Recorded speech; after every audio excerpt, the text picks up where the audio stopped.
அத்தனை அரசியல் கட்சியை சேர்ந்த தலைவர்கள் அவங்க முன்வைக்கிற சித்தாந்தம் சரியோ தப்போ, ஆனால் பிரச்சாரத்துக்கு வந்துட்டாங்க.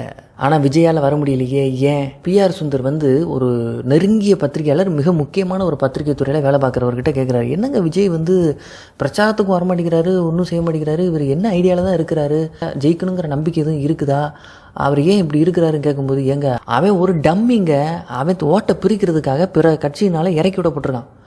அதனால் அவனுக்கு போட்டியிடணும், ஜெயிக்கணும் அந்த ஐடியாலாம் கிடையாது. அவன் சும்மா ஆட்டையை கலைக்கிறதுக்காக. யாரோட ஆட்டையை கலைக்கிறதுக்காக? சீமானோட வாக்கை குறைக்கணும். சீமான் மூன்றாவது பெரிய அரசியல் கட்சியாக வந்துட்டார், இப்போ அடுத்து எதிர்கட்சி ஆளுங்கட்சின்னு அவர் ஜம்ப் ஆகிறத தடுக்கணும்னு இந்த கொல்ட்டி கும்பல்னால இறக்கி விடப்பட்ட ஒரு கைக்குலிப்பைய தான் இந்த விஜய். முன்னாடி நாம் தமிழர் கட்சி ஏதோ இளைஞர்கள் கட்சி, இளைஞர்கள் மட்டுமே இருக்கக்கூடிய கட்சி, இளைஞர்கள் மட்டுமே ஆதரிக்கக்கூடிய கட்சிங்கிற மாதிரியான ஒரு பிம்பத்தை சொல்லிக்கிட்டு இருந்தாங்க. ஆனால் இன்றைக்கி பார்த்தீங்கன்னா அத்தனை பெரியோர்கள், மூத்தவர்கள், அறிவார்ந்தவர்கள் இன்றைக்கி நாம் தமிழர் கட்சியில் இருக்கிறாங்க. ஓட்டு கேட்டு வரும்போது அவங்க சொல்கிறாங்க, நாங்கள் கடந்த 2 தேர்தல்களையே சீமானுக்கு தான் நாங்கள் வாக்கு செலுத்திக்கிட்டு இருக்கோம்னு சொல்கிறவங்க அத்தனை பேருக்கும் 50 வயசுக்கு மேலே. அப்போ எப்பேற்பட்ட மூத்த பெருமக்களுடைய ஆதரவையும் இந்த கட்சி பெற்றிருக்குங்கிறத நம்ம பார்க்கணும். ஜல்லிக்கட்டு மாடு வளர்க்குற ஒரு இளைஞர் சொல்கிறாரு, மாட்டுக்கு மாநாடு போட்டார் பாருங்க சீமான், அந்த ஒரு விஷயத்துக்காகவே சீமானை ஆதரிக்கலாம். மலை மாடுகளை மேய்ச்சலுக்கு துணிச்சலாக ஏற்றி கொண்டு போனார் பாருங்க, அந்த விஷயத்துக்காகவே சீமானை ஆரம்பிக்கலாம். மேய்ச்சல் நில உரிமைங்கிறது பல ஆண்டு கால போராட்டம். மலை மேலே ஏறி மேய்ச்சி காட்டினாரு பாருங்க, அவருடைய துணிச்சல், அவரோட வீரம். 1000 பேர் பேசினா ஆனால் அதை செஞ்சு காட்டினாரு பாருங்க, அது சாதாரண விஷயம் இல்லைங்க. அதுக்காகவே அவருக்கு வாக்களிக்கலாம்னு சொல்றாரு அவர். மற்றபடி எல்லாம் பேசலாம், பேசலாம், எல்லாம் பேசலாம், செய்யணும்ல, வந்து செய்யணும்ல. அத்தனை மாட்டை ஒழுங்கு ஒரு கூட்டம் போடுறது பெரிய விஷயம். மனுஷனை கூட்டம் போட்டுலாம் 1000 பேர்த்து உட்காருங்க, எல்லாத்துக்கும் எல்லாம் செய்வோம்னு சொல்லிடலாம். மாட்டை ஒழுங்கடிக்கணும், ஒரு மாட்டை மலையில இருக்கணும், எவ்வளவு பெரிய கஷ்டமான விஷயம் சொல்லுங்க. ஒரு வேட்டு போட்டா ஓடிடும், ஒரு மைக் சொல்லு கேட்டா மாடு ஓடிடும். அதெல்லாம் அடக்கி செஞ்சார்ல, அதானே வீரன். ஒரு நம்பிக்கை தான். அதே மாதிரி மலையில மாடு ஏற்றிட்டாங்க பாருங்க. இத்தனை நாள் யாராவது அதை பண்ண முடிஞ்சா? அத்தனை நாள் எத்தனை கட்சி இருந்துச்சு, அந்த மாட்டை பத்தி யாராவது பண்ண முடிஞ்சா? ஜல்லிக்கட்டுக்காக எல்லாம் போராடினாங்க, ரைட்டு தான். எத்தனை கட்சியாரங்க ஜல்லிட்டுக்காங்க, நாங்க அப்படி பண்றோம் இப்படி பண்றோம். அந்த அன்னை சீமானை செஞ்சது எத்தனை பேர் அந்த மாட்டுல மலையில ஏத்த முடியாம கஷ்டப்பட்டாங்க, அவர் ஏத்தி கொடுத்தாரு. அதை நீங்க சொல்லுங்க, அந்த கட்சிக்காக நாங்க கண்டிப்பா போவோம். கன்னியாகுமரியில வாக்கு சேகரிக்கிறதுக்காக போன மரிய ஜெனிஃபர் கிட்ட ஒருத்தர் சொல்றாரு, அநியாயத்தை தட்டி கேட்கக்கூடிய, லஞ்சம் ஊழலை எதிர்க்கக்கூடிய, அது எவனா இருந்தாலும் சரி, எப்பேற்பட்ட அதிகாரியா இருந்தாலும் சரி, அரசியல்வாதியா இருந்தாலும் சரி, அதை எதிர்த்து குரல் கொடுக்கக்கூடிய சீமானுக்கும் சீமான் தம்பிகளுக்கும் தான் என்னோட ஓட்டுன்னு சொல்றாரு. வீட்டுக்கு விஜய் இல்ல, வீட்டுக்கு சீமான் இருக்கிறாங்கிறது நமக்கு தெரிய வருது. அரசாங்க அதிகாரிகள் தவறு செய்வதை தட்டி கேட்கக்கூடிய அதிகார தன்மை, பேச்சு தன்மை என்னுடைய நாம் தமிழர் கட்சி தலைவர் சீமான் இருக்கிறார்.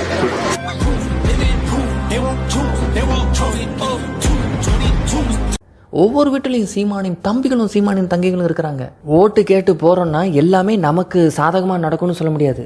இதே ஊரில் தான் திமுக காரங்களும் இருப்பாங்க, அதிமுக காரங்களும் இருப்பாங்க. அவங்க கட்சியில் பற்றுதல் கொண்டு இருக்கிறாங்கன்னா, ஒரு நாம் தமிழர் கட்சிக்காரன் ஓட்டு கேட்டு வரான்னா எதிர்த்து பயங்கரமாக பேசுவாங்க, சண்டைக்கு வருவாங்க, நம்மளை விரட்டி அடிப்பாங்க, அவமானப்படுத்துற மாதிரி பேசுவாங்க. இப்படி பல்வேறு சம்பவங்களும் நடக்க தான் செய்யுது.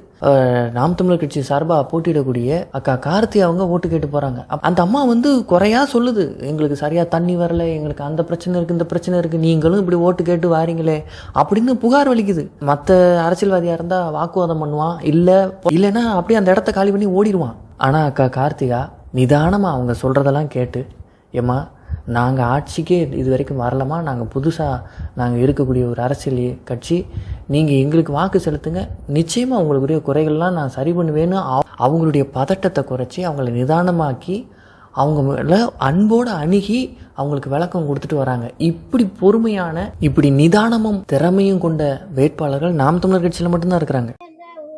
ஊருக்குள்ள தண்ணி கிடைக்குதா, நீங்க எல்லாம் ஓடு கேட்க வாரீங்கல்லம்மா, எங்க மாதிரிக்க நீங்களும் ஒண்ணுதானே. உங்க வீட்டுல தண்ணி இருக்குல்ல, ரொம்ப எட்டி போன்ற அந்த மணலில போய் பாருங்க, தண்ணி ஊத்திக்கிட்டு கிடக்கு. இந்த பய ஊர்ல எனக்கு இவ்வளவு வயசு ஆயிட்டு இந்த பாருங்க, அங்க போகணும் தண்ணி. பாட்டிமா, இது வரைக்கும் நான் வெல்லவே இல்லை. நீங்க எனக்கு ஓட்டே போட்டிருக்க மாட்டீங்க. கம்யூனிஸ்ட் தானே ஓட்டு போட்டீங்க? திமுக ஓட்டு போட்டீங்களா? அண்ணா திமுக ஓட்டு. அவங்க 2 பேரும் செய்ய மாட்டாங்க. ஏன் சொல்லுங்க? ஏன்னா அவங்க ரொம்ப பல கோடி சொத்து வச்சிருக்காங்க.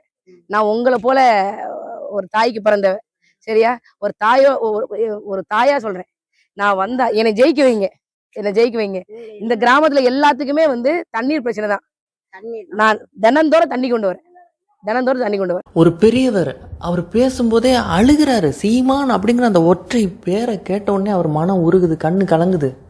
இவர் சீமான் இல்லைங்க, இவர் சிவன்ங்க. நான் வழிபடுற சிவன் தாங்க இந்த சீமான் வடிவத்தில் வந்திருக்கிறாருன்னு சொல்கிறார் இந்த இனத்தை காக்கிறதுக்காக. இப்படிப்பட்ட ஒரு அங்கீகாரம் ஒரு அரசியல் கட்சி தலைவருக்கு இது வரைக்கும் கிடைச்சதே இல்லை. அந்த அளவுக்கு மக்கள் எல்லாரும் உருகுறாங்க. சீமான் நிச்சயமாக வெற்றி அடையணும் அப்படின்னு மக்கள் ஏங்குறாங்க.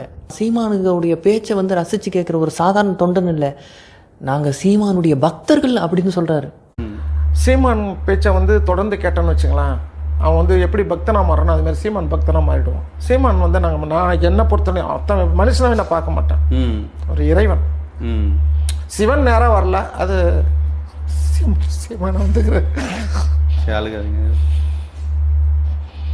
புரியல மக்களுக்கு.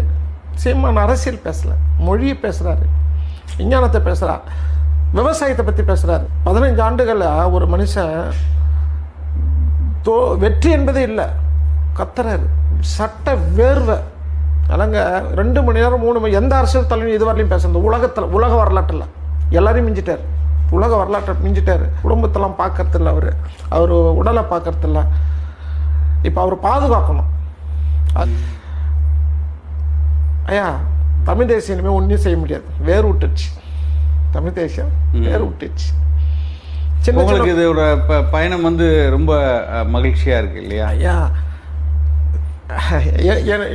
நான் வயசாயிடுச்சு. இப்போ நான் இதே எனக்கு ஒரு 20 வயசு இருக்குன்னு வச்சுங்களேன், என் வேற மாதிரி வேலை இருக்கும் இந்த நாம் தமிழ் கட்சியில். நான் இப்போ பயப்பட மாட்டேன் எவனுக்கும்.